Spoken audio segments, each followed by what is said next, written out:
दोस्तों जय मसीह। एक बार फिर से आपका स्वागत करते हैं अपने चैनल सकरा फाटक में। दोस्तों अब्राहम को विश्वास का पिता कहा जाता है और परमेश्वर ने जब अब्राहम को बुलाया तो उससे पहले अब्राहम का जीवन कैसा था वो थोड़ा देख लेते हैं। अब्राहम जो है मेसोपोटामिया का रहने वाला था और वो अपने पिता के साथ में रहता था, अपने परिवारों के साथ में रहा करता था और वो लोग मूर्ति पूजक थे और मूर्ति पूजा ही करते थे। मगर परमेश्वर जो है उस परिस्थिति में अब्राहम को दर्शन देता है और कहता है कि तू अपने घर परिवार अपने कुटुंब को छोड़ और निकल जा, उस देश में चला जा जो देश मैं तुझे दूंगा। तो परमेश्वर केवल अपने घर परिवार को छोड़ने के लिए अब्राहम को नहीं कहता है, वो कहता है कि जो तू मूर्ति पूजा करता है, जिस सांसारिक विधि व्यवस्था में तू फंसा हुआ है, उन सारी विधि व्यवस्था से तू बाहर निकल और तू उस देश में जा। और जब तू उस देश में चला जाएगा, जो देश में तुझे दिखाऊंगा, तू चलना शुरू करेगा तो तुझसे मैंने जितनी भी प्रतिज्ञा की है वो सारी प्रतिज्ञा तुम्हारे जीवन में क्या होगी, पूरी होगी। दोस्तों हम देखते हैं कि अब्राहम को परमेश्वर जब ये दर्शन देता है और जब वो मेसोपोटामिया से निकलता है तो उसकी उम्र कितनी होती है? वो 75 साल का होता है, एक बूढ़ा व्यक्ति होता है और उसकी पत्नी भी बूढ़ी होती है, मासिक धर्म भी बंद हो चुका है। मगर परमेश्वर का जो महिमा में दर्शन उसने देखा, उसी दर्शन के ऊपर में उसने भरोसा किया और भरोसा करके क्या किया, अपना घर परिवार को छोड़ दिया।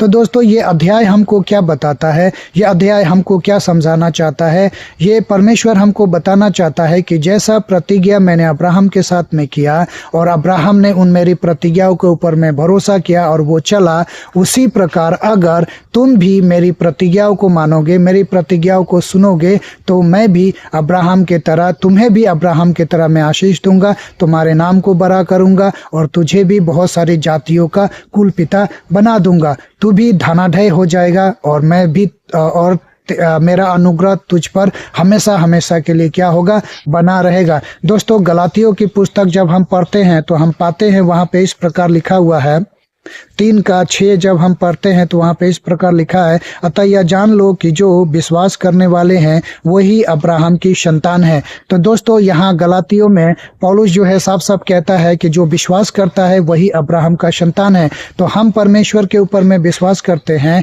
तो परमेश्वर का वचन कहता है कि तू विश्वास करता है इसलिए अब्राहम की संतान है। तो अब्राहम के साथ में जितनी भी प्रतिज्ञा परमेश्वर ने की है वो सारी प्रतिज्ञा का वारिस हम भी है, वो सारा प्रतिज्ञा जो है हमारे जीवन में भी फुलफिल होगा। कब? जब हम अब्राहम के तरह चलना शुरू करेंगे, तब जब हम अब्राहम के तरह अपना व्यवहार बना लेंगे, तब जब हम परमेश्वर के तरह अब्राहम के समान अपना संबंध को बना लेंगे, तब जो है परमेश्वर जो है हमारे जीवन में भी वो सारे रास्ते जो है खोल देगा और वो सारा रास्ता जो है हमारे जीवन में क्या करेगा, बना देगा और परमेश्वर हमको बहुत त्याग का आशीष देगा। दोस्तों आपको याद रखना चाहिए कि परमेश्वर ने यशायाह 55:10-11 में क्या कहा है। परमेश्वर ने यशायाह 55:10-11 में कहा, जिस प्रकार वर्षा और हिम आकाश से गिरते हैं और वहां से यूं ही नहीं लौट जाते, वरन भूमि पर पड़कर उपज उग जाती है, जिससे बोने वाले को बीज और खाने वाले को रोटी मिलती है, उसी प्रकार से मेरा वचन भी होगा जो मेरे मुख से निकलता है,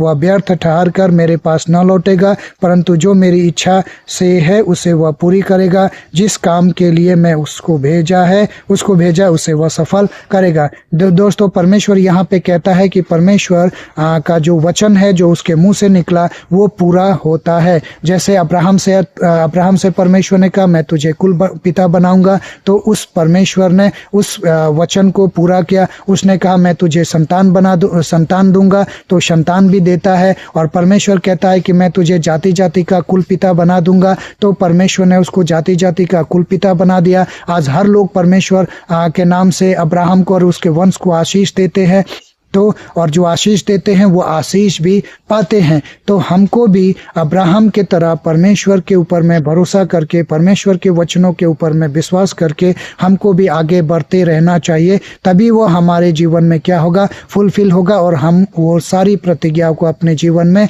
पूरा होते हुए देखेंगे। क्योंकि परमेश्वर का कोई भी वचन जो है कभी भी व्यर्थ नहीं जाता है। जैसे वर्षा धरती पर होती है तो सारे धरती को भिगा देती है, और ये हम जो किसान हैं, हम जो खेती बाड़ी करते हैं, उस खेती बाड़ी में वो अच्छा होता है, उर्वरक हो, हमारे खेतों की सिंचाई होती है और अनाज जो है बहुत बहुतायत रूप से होता है। तो उसी प्रकार हमें भी परमेश्वर के अनुग्रह में भीगते रहना चाहिए, परमेश्वर के प्रेम में भीगते रहना चाहिए। जब हम भीगते रहेंगे, उसकी उपस्थिति में रहेंगे, उसके स्वभाव में ढलते रहेंगे, भीगते रहेंगे, तभी जा करके परमेश्वर का वो सारा प्रतिज्ञा जो है हमारे जीवन में पूरा होगा। दोस्तों, हम ट्रेन से सफ़र करते हैं, दिल्ली जाते हैं, कलकत्ता जाते हैं, पटना जाते हैं, या जहां भी हमको जाना है हम ट्रेन से सफ़र करते हैं। तो कैसे करते हैं? ट्रेन के अंदर में बैठते हैं या पटरी पे बैठ जाते हैं। पटरी पे कोई भी इंसान बैठेगा तो कभी भी अपने गंतव्य स्थान पे नहीं पहुंच सकता। पटरी में इसलिए बोल रहा हूं कि अगर हम एक ही जगह पे खड़े रहेंगे, हम चलेंगे नहीं, हिलेंगे नहीं, डुलेंगे नहीं,